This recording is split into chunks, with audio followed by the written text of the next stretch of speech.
안녕하십니까 시청자 여러분. 자본시장 심층 취재 코너 진행을 맡고 있는 이승익 기자입니다. 오늘도 자본시장의 풍성한 소식들 모아서 시청자 여러분 전달해드리도록 하겠습니다. 자본시장 전문 기자죠. 서한환 기자 오늘도 자리 나오셨습니다. 안녕하세요. 네, 안녕하십니까? 네, 그 자본시장의 큰손 하면 우리 그 양대 축이 남궁전 회장, 원영식 회장들을 소위 그 상장기업 이 시장에서 많이들 알고 있는데 오늘 관련된 소식을 준비하셨다고요? 네, 그렇습니다. 사실 최근에 그 비덴트 강종현 씨에 관련된 수사가 진행이 되면서 언론에 계속 이 원영식 회장이 이 뒤에 자금줄이었다라는 네. 얘기가 계속 나왔거든요. 그렇죠. 그래서 관련해서 한번 이 심층적으로 다뤄볼 필요가 있다는 그런 네. 의견이 나와서 네. 오늘은 초록뱀 그룹을 또 다루는 한편 동시에 비슷한 시기에 시작해서 또 일가를 이뤘다고 평가를 받는 남궁전 회장의 이 휴마시스까지 함께 다뤄보도록 하겠습니다. 네, 상당히 오늘 내용이 좀 기대가 되는데, 자 초록뱀 그룹 원영식 회장 사실상 그 부모님이 예전에 그 북에서 내려오신 그 사채시장의 큰 손이셨거든요. 그리고 집안이 상당히 그 재력이 정말 충만했고 어렸을 때부터 사채시장에서 잔뼈가 굵은 집안인데, 자 원영식 회장하면 초록뱀 그룹이 이제 상장 기업을 갖고 있고 그 안에 여러 회사들이 있는데, 일단 초록뱀 미디어 최근 그 주가 실적 흐름이 어떻죠? 네, 일단 초록뱀 미디어는 최근에 11,000원대의 거래가 이어지고 있습니다. 실적을 한번 살펴보겠습니다. 매출은 지난 2018년에 639억, 또 2019년에 485억, 2020년에 467억 원으로 좀 하락세를 타다가요. 코로나를 만나면서 상승을 했습니다. 2021년에 1,491억, 그리고 지난해에는 약 1,800억 원 정도의 매출을 할 것으로 기대가 됩니다. 영업이익도 개선되고 있습니다. 2020년에 86억 원 적자를 난 것을 제외하면 13억, 14억, 그리고 코로나 이후였던 2021년에 42억, 또 올해는 45억 원으로 계속 상승하고 있습니다. 코로나 이후에 OTT 시장이 활성화되면서 제작이 늘어난 덕분인데요. 올해도 최소 8편 이상을 제작할 것으로 예상이 되고 있습니다. 자 무엇보다 궁금한 게 지분 구조일 텐데, 원영식 회장이 소유하고 있는 이런 회사들이 초록뱀이라는 공통 브랜드를 쓰고 있어요? 네, 그렇습니다. 아무래도 미디어 관련 업계의 큰 손이었고 그러면서 초록뱀 미디어에서 시작했기 때문에 초록뱀이라는 이름을 계속 계열사에 붙여가면서 초록뱀 하면 원영식 회장의 회사다 이렇게 알 수 있을 만큼 시장에서는 존재감을 보시고 있는데요. 역시나 어느 여타의 투자자들처럼 이 실제로 본인의 이름을 드러내고 하고 있지는 않습니다. 지분 29.8%를 보유한 초록뱀 컴퍼니를 거쳐서 초록뱀 컴퍼니의 최대 주주가 오션인 W라는 투자회사입니다. 그리고 이 오션인 W가 원영식 회장의 지분이 31.9%, 또 원영식 회장의 아들인 원성준 씨의 지분이 51%인 투자회사인데요. 오션인 W는 매출이 138억 원, 영업이익이 115억 원에 달하는 굉장히 알짜인 투자회사이기도 합니다. 다 회사들 면면히 보면 영업이익이 상당히 좋아요. 네, 그렇습니다. 영업이익을 좀 단단히 내는 편이고 또 투자 성과도 굉장히 좋은 편입니다. 자 원영식 회장에 대해서 우리가 좀 더 자세히 살펴볼 필요가 있을 것 같은데, 이렇게 가볍게 이제 접근해서는 안 되고요. 일단 투자업계 전설적 레전드라고 우리 투자업계 관계자분들은 표현들을 하시는데 어떤 분이신가요? 네, 그렇습니다. 이 자본시장에서 이름을 모를 수 없는 사람이 있다면 바로 이 원영식 회장이 아닐까 싶습니다. 뭐 일각에서는 무자본 인수 합병의 원영식 회장이다라고 표현을 하지만 이는 조금 절반만 맞는 표현인 것 같습니다. 일단 20년 넘게 무자본 M&A에 투자자를 자처했던 것은 맞습니다. 되게 굉장히 많은 무자본 M&A에 원영식 회장의 자금이 흘러 들어가서 인수하는 데 도움을 준 것은 맞지만 거꾸로 원영식 회장의 입장에서 보면 투자자의 개념으로 들어갔기 때문에 이거를 단순히 무자본 M&A의 뭐 일각으로 볼 수는 없는 부분도 있을 것 같고요. 한때 관련해 가지고 주가 조작으로 기소를 된 적도 있었습니다. 뭐 이따 말씀을 드리겠지만, 하지만 그때 무죄를 받으면서 이 시장에 돌아와서 다시 초록뱀 그룹을 일구고 있습니다. 투자를 오래 했던 분들이라면 모를 수가 없었던 2010년대 초반 연예인 테마주를 기억하실 겁니다. 그렇죠. 이 연예인 테마주 때 이 가수 B 씨가 등장했었던 제이튠 엔터. 2010년 당시에 제이튠 엔터 최대 주주가 바로 원영식 씨였는데요. 이 가수 B를 당시에 세이텍에 투자하게끔 했고 관련해서 논란도 꽤 많았는데 결국에 경영에서 손을 떼게 한 것도 원영식 회장으로 알려져 있을 정도입니다. 우리나라에 어떻게 보면 최초 그 주식시장의 엔터 테마를 만들었던 사람이기도 하죠. 네. 대부분 투자 방식들이 어떤 방식이었었네? 네, 최근 시장에서 우리가 가장 익숙하게 접하고 있는 방식을 어떻게 보면 원영식 회장이 만들어냈다 이렇게도 볼 수 있을 것 같은데요. 원조다. 네, 원조다. 그러니까 원조를 꼭 원영식 회장이라고 딱 단정 지을 수는 없지만 그 시대에 1세대 투자 붐을 일으켰던 분들 중에 하나가 원영식 회장이고 지금까지 남아서 그 방식으로 사업을 키우고 있는 게 원영식 회장이다. 이렇게 말할 수 있을 것 같습니다. 이 최근에 시장에서 가장 보편화된 방법은 이 사채업을 하고 있었던 그의 원천에서 시작해야 될 것 것 같습니다. 처음에 사채업을 하다가 더 진화된 투자 방식을 찾아봤을 거란 생각이 들고요. 그러면서 뭐 앵커께서는 잘 아시겠지만 예전에는 하루 상한가 폭이 15%였지 네, 그 않습니까? 시절이 있었죠. 네, 네. 그 15% 시절에 이 원영식 씨는 CB를 주목을 했습니다. 네. 이 CB를 발행하는 곳에 투자를 하고 해당 회사가 주가 상승이 되면 보유한 CB를 전환해서 처분하는 방식으로 이익을 보는 방식이었고 관련해서 엔터테마라는 것을 이 열풍에 올라타서 그때 한창 재미를 봤던 게 이 1세대 투자자 원영식 씨입니다. 네. 다만 최근에서 계속 구설수의 이름이 오르내리는 것도 이 같은 투자 방식 때문이라고 볼 수 있습니다. 이 빗썸 실소유주 의혹에서 시작돼서 이 검찰 기소를 앞두고 있는 강종현 씨의 돈줄 역할을 했다는 의혹을 받고 있는데요. 네. 이 강 씨의 투자 모델 역시 원영식 회장이다라는 네. 게 이 시장의 중론입니다. 네. 원영식 회장이 강종현 씨의 관련 회사들에게 전환사채 투자를 꽤 많이 했는데요. 네. 최근에는 이 주식시장을 좀 주식을 처분을 하면서 거리를 두기 시작했지만 법조계에서는 한때 초반에 그러면 쩐주인 원영식 회장도 검찰 수사를 받게 되는 게 아니냐라는 얘기가 돌았던 것도 사실입니다. 이런 그 내용들의 공통점들을 보면 뭐 무자본 M&A 소위 말하는 선수들 또는 회사를 인수하는 사람들이 대부분 자금줄의 원천이 원영식 회장 쪽으로부터 많이 흘러나와요. 뭐 원영식 회장 입장에서는 뭐 투자자, 인베스터 입장에서 투자를 한 것이기 때문에 법적인 문제는 없을 거다라고 보지만 우연히 계속되면 사실 필연이라고 보거든요.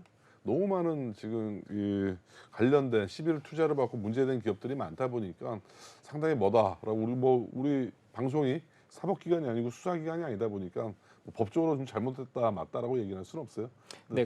근데 그렇습니다만 재밌는 건 법적으로 문제가 안 된다라는 판결을 한번 원영식 회장이 받은 무죄를 적이 있기 받았죠. 때문에 네. 그 지점을 말씀을 드리면서 지금 앵커께서 말씀해주신 부분을 좀 정리해 볼 필요가 있을 것 같습니다. 자, 그렇다면 과거에 그 기소가 됐던 건이 무죄받았던 게 홈캐스트라는 황우석 네. 테마였었죠. 네, 그렇습니다. 제가 요거를 취재할 때 이제 법원을 출입하고 있었는데 네네. 이때도 굉장히 화제가 많이 됐었습니다. 네. 그 당시 김앤장 등 변호인단만 수십억 원에 달한다라는 비용 때문에도 화제가 됐었고요. 네. 1심에서 유죄가 났다가 2심에서 무죄가 나면서 결국 무죄로 확정된 사건인데 네. 이 사건을 조금 찬찬히 살펴보겠습니다.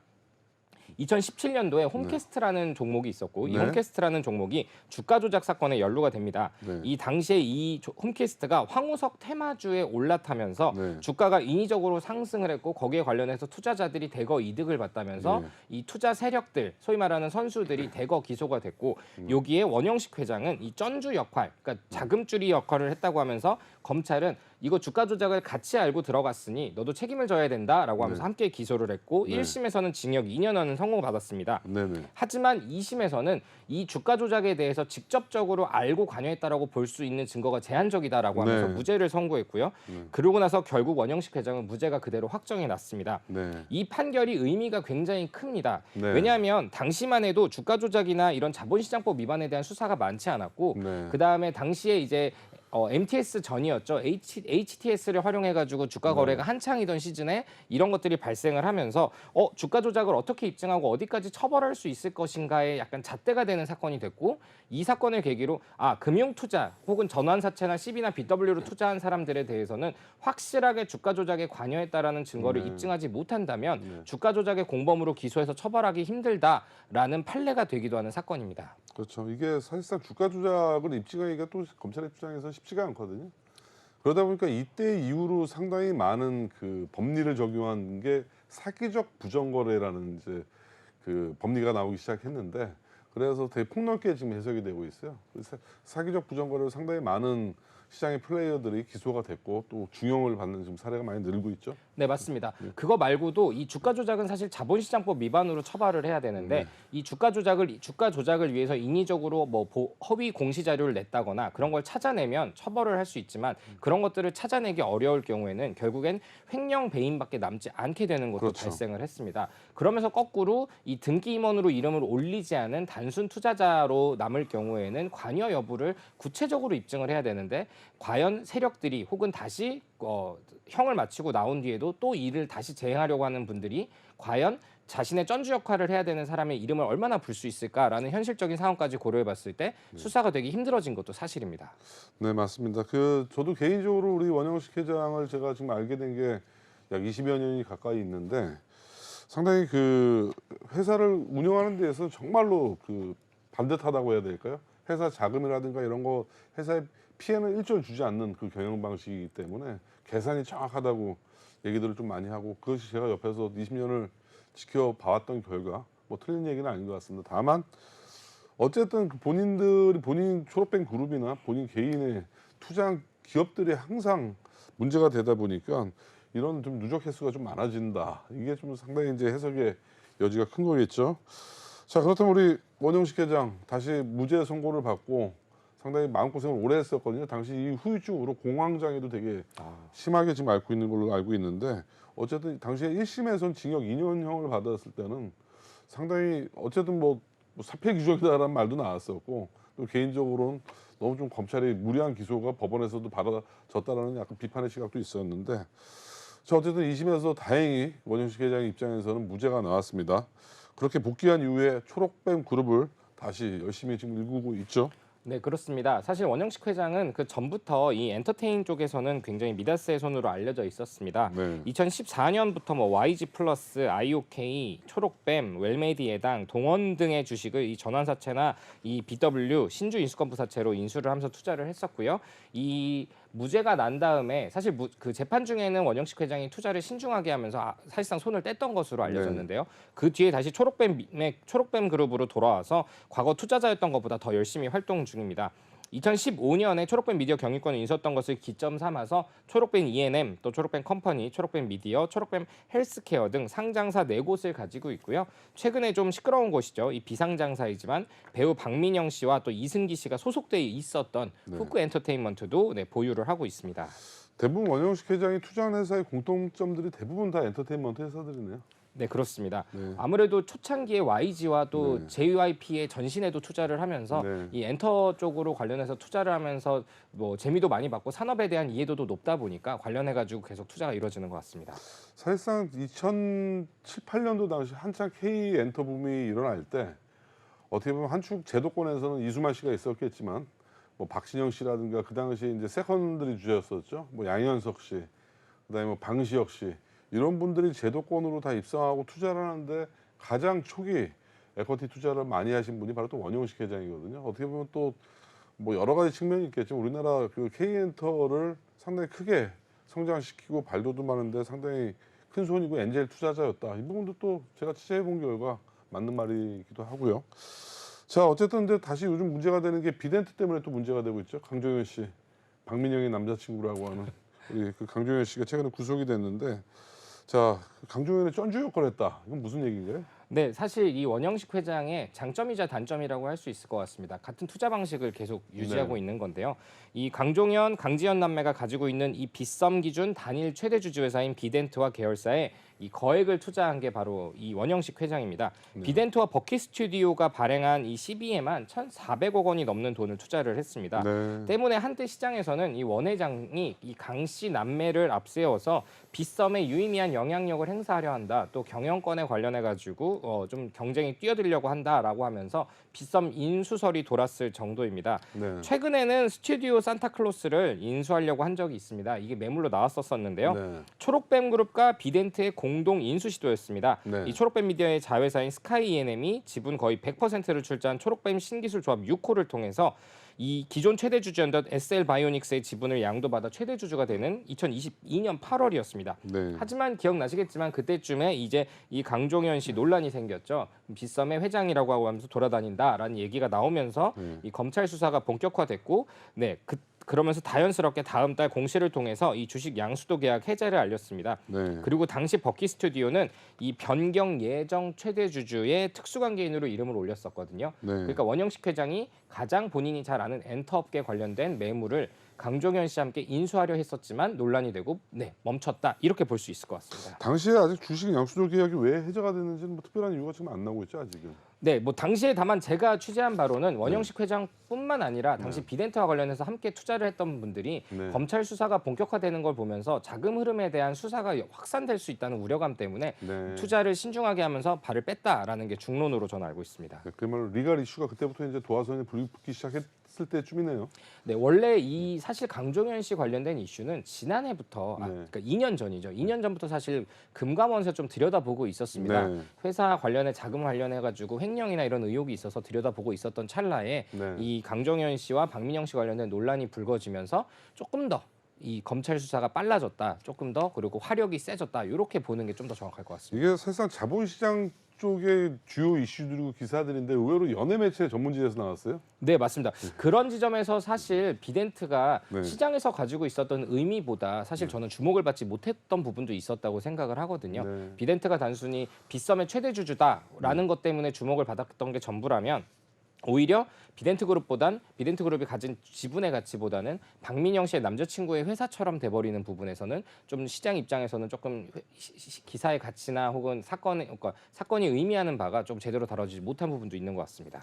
자, 그렇다면 최근에는 이제 강정현 회장이 구속이 되고 원영식 회장은 당연히 비덴트 그룹에 투자했던 부분들이라도 회수를 하면서 거리두기를 시작했죠. 네, 그렇습니다. 이 초록뱀 그룹은 비덴트에서 좀 엑시트를 하는 데 집중을 하는 모습입니다. 지난해 8월부터 이슈가 불거졌으니까요. 그 뒤에 10월이죠. 초록뱀 컴퍼니와 초록뱀 블록체인 신기술조합 2호가 보유하고 있던 전환사채권 전량을 처분을 했습니다. 이 초록뱀 컴퍼니는 최대 주주가 아까 말씀드렸던 원영식 회장이 지분 32%, 또 아들과 부인과 함께 갖고 있는 오션인 W라는 곳입니다. 그리고 올 1월에는 초록뱀 컴퍼니가 보유 중인 이 비덴트의 전환우선주를 대량으로 매도를 했습니다.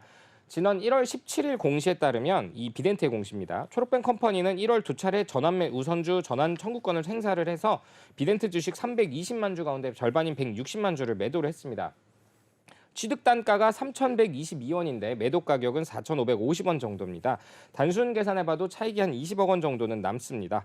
또 초록뱀 컴퍼니는 지난 10월 보유했던 18회차 CB도 전부 조기 상환을 했고요. 17, 18회차 CB를 매입했던 초록뱀 신기술조합도 18회차 CB를 전액 상환을 했습니다. 17회차 CB도 일부인 100억 원을 상환을 했고요. 네. 이에 대해서 초록뱀 그룹 측은 미디어에 대해 전환사채 계약서상에 불미스러운 일이 발생하면 회수를 요청할 수 있어서 현재 일부를 상환받았고 계속 상환을 받기 위해 노력 중이다라는 입장을 내놨거든요. 네. 이런 부분에서 아까 이 원영식 회장이 왜 강정현 씨와 거리를 두려 하느냐라는 부분에 대해서 불미스러운 일이라는 입장을 내놓은 것으로 볼 수 있을 것 같습니다. 네, 계속 지금 상환 요청을 하고 있는 중이네요.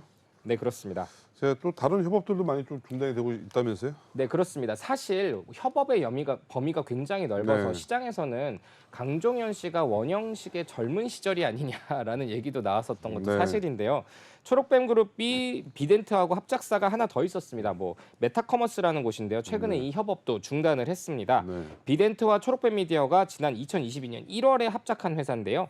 이 초록뱀 메타커머스 신기술조합 3호를 설립해서 한 건데 간단하게 얘기를 하면 초록뱀 그룹 같은 엔터 회사에서 만든 방송에 노출된 PPL을 빗썸 라이브에서 판매하겠다는 계획이었고요. 네. 이 지분은 버킷 스튜디오가 78%가량 가지고 있고 초록뱀 미디어가 나머지를 보유하는 방식인데 이를 현재 비덴트가 모두 가져가서 99.9%를 가지고 있습니다. 네. 앞서 말씀드렸던 내용들과 합쳐서 이 강종현 씨에 대한 검찰 수사가 이 초록뱀 그룹으로 이어질 수 있을 것이라는 우려 때문인 것 같고요. 그래서 사실 그동안 원영식 회장이 무자본 M&A 과정에서 본인의 돈이 들어가는 방식의 CB를 투자해서 이익을 얻었던 부분들에 대해서 유탄을 맞을 가능성을 두고 강종현 씨와 거리를 두는 게 확실해 보입니다. 네. 뭐 그때 홈캐스트에 또 트라우마가 있기 때문에 당연히 또 이렇게 조치를 취할 수밖에 없을 텐데. 자, 우리 서하나 기자 어떻게 보세요? 진짜 강종현의 쩐주 이렇게 딱 판단이 되세요? 어떠세요? 저는 앵커님의 입장을 한 번 더 사실 듣고 싶습니다. 뭐 저보다 훨씬 취재도 많이 하셨고 해서 말씀을 듣고 제가 보태는 게 좀 더 낫지 않을까 싶은.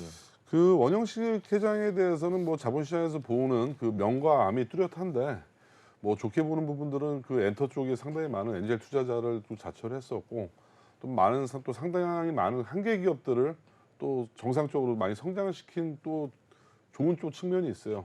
또 한편으로는 CB 투자자로 매장인 투자자로 상당히 많은 자금을 굴리다 보니까 이 자금을 투자를 받은 그 중에서 일부 무지각한 무자본 M&A 기업 사냥꾼들의 어떻게 보면 뒷배가 됐었죠. 뭐 그런 그 양면이 있다 보니까 이런 부분들에 대해서 뭐 선과 악의 뭐 프레임으로만 접근할 수 있는 부분은 아닌 것 같고 자본시장에 이런 그레이 존은 상당히 많거든요.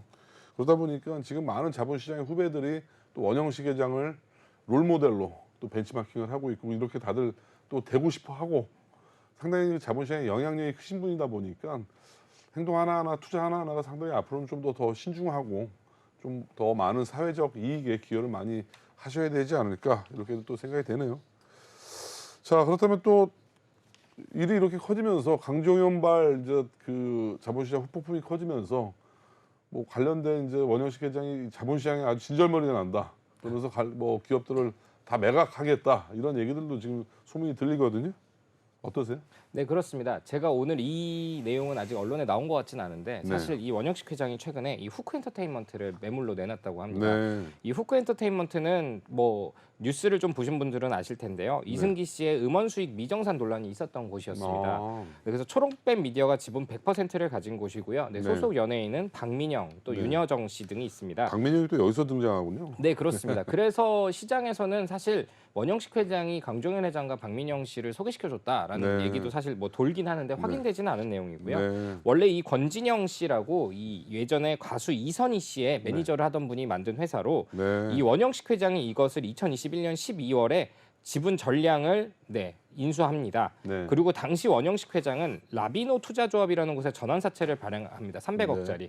그리고 관련해서 50억 원은 조기 상환을 하고 250억 원이 남아 있는데 네. 이 라비노 투자조합에다가 권진영 씨와 또 관련 연예인들, 소속 연예인들을 대거 지분을 넣어서 투자를 시켜줍니다. 네. 라비노 투자조합이 이 초록뱀 미디어를 가지고 이 초록뱀 미디어의 지분을 가져갈 수 있게 해주는 구조였는데요. 네. 고로 인수한 회사, 이 회사를 인수하면서 소속 연예인들에게 모 회사의 지분을 준 셈입니다. 네. 그런 식으로 기회를 부여했는데 최근에 전환가액이 조정돼서 1,800원 정도입니다. 근데 지금 최근 주가를 보면은 11,000원대니까요. 한 10% 정도 지금 수익이 나는 구간이라고 볼 수 있을 것 같고요. 네. 네, 최근에 논란이 커지자 하지만 이를 매물로 내놓으면서 후크 엔터테인먼트도 처분하겠다는 계획을 가진 네. 것으로 확인이 됐습니다.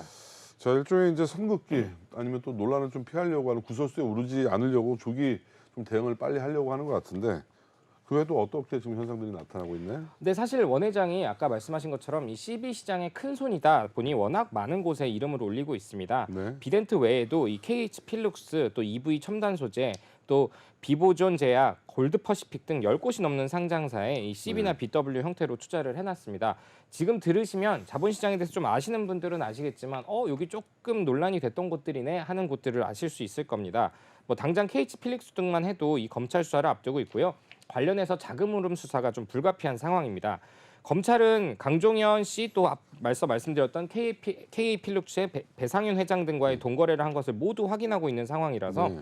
이 부분이 리스크로도 번질 수 있는 가능성은 배제할 수 없습니다. 네.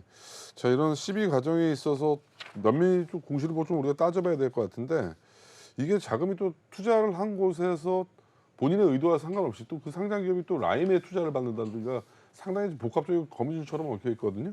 또 라임 사건에도 좀 연루가 돼 있나요, 뭐가? 네, 그렇습니다. 이 라임 사건에서 관련해서 기업 사냥꾼들에게 쩐주 역할을 했다라는 식으로 판결문에 명시된 내용이 나와서 사실 또 원영식 회장이 역시 시장에서 큰 손이구나를 확인시켜준 지점이 있는데요. 이 최근에 라임 연루 기업 사냥꾼들의 지인이자 자금을 대여해준 사채업자라고 관련 판결문에 원영식 회장의 이름이 올라간 겁니다. 아, 판결문에 올라가 있어요? 네, 그렇습니다. 이 KH그룹이 현재는 KH전자죠. 옛날에 네. 삼본전자를 인수를 할 때 이를 네. 지원한 건데 이때 KH블루홀딩스가 삼본전자의 주식을 담보로 대출을 받아서 마련한 자금을 다시 삼본전자를 인수한 후에 전환사채를 내놓는 방식, 삼본전자의 전환사채를 원 회장 측이 대량 매입하는 방식이었습니다. 네. 그래서 원 회장이 초록뱀 미디어 등 계열사를 통해서 KH 필룩스 등 주요 주주에도 꽤 이름을 많이 올리고 있거든요. 네. 그래서 관련해서 필룩스 사건도 향후에 수사가 조금 더 진행이 된다면 관련해서 원 회장의 이름이 또 등장할 수 있을 것으로 보입니다. 네, 최근 뭐 그 지분들 다 정리했다면서요? 네, 그렇습니다. 이 지분을 최근에 정리를 하기 시작을 했습니다. 네. 역시 아까 말씀하신 것처럼 홈캐스트 사건을 중간에 설명을 드린 이유가 네. 향후에 원 회장의 대응 방식을 설명하기 위해 가장 중요한 거기 네. 때문인데요. 원래 지분이 5%가 넘었었습니다. 필룩스에. 네. 근데 지난해 12월에 장내 매도 등을 통해서 지분을 줄였다고 공시를 했고요. 네. 근데 조금 재미있는 점은 사실 이 투자자들이 절대 손해를 본 상황에서는 매도를 잘 하지 않는 게 사실 원래 CB 투자자들의 특징 중에 하나인데 네. 비덴트만 해도 앞서 말씀드린 것처럼 전환가액 밑으로 처분한 게 거의 없습니다. 제가 확인을 못했는데 아예. 네. 필룩스 같은 경우는 1,003원에 전환가액이 나온 것을 10% 손해를 보면서까지도 처분을 했습니다. 네. 때문에 한동안 이 초록뱀 그룹발 CB 발행이 좀 잠잠할 수 있겠다 이런 관측도 나옵니다. 아예 새롭게 새로운 회사를 인수하는 것은 가능할지 모르겠지만 이 후크 엔터테인먼트도 정리를 하고 하는 여러 가지 행보를 봤을 때 지금을 과거 홈캐스트 사건에 빗대어 봤을 때 이 리스크 관리의 시기로 보는 것 같습니다. 때문에 많은 인수 제안들이 원영식 회장에게 여전히 가고 있지만 원영식 회장이 실제로 움직일지는 조금 더 지켜봐야 될 것 같습니다. 자, 우리 이제 자본시장에 어떻게 보면 남진과 나오나라고 할 정도로 그 라이벌 관계 뭐 그렇다고 해서 두 분이 뭐 사업을 같이 한다거나 두 분이 실제로 라이벌이라고 생각하실지 모르겠지만 어쨌든 저희가 일부 풍물레이다 순서에서는 원영식 회장을 다뤄봤고요. 저희는 잠시 쉬었다 2부에서 남궁현 회장 소식을 다뤄보도록 하겠습니다. 잠시 후 뵙겠습니다.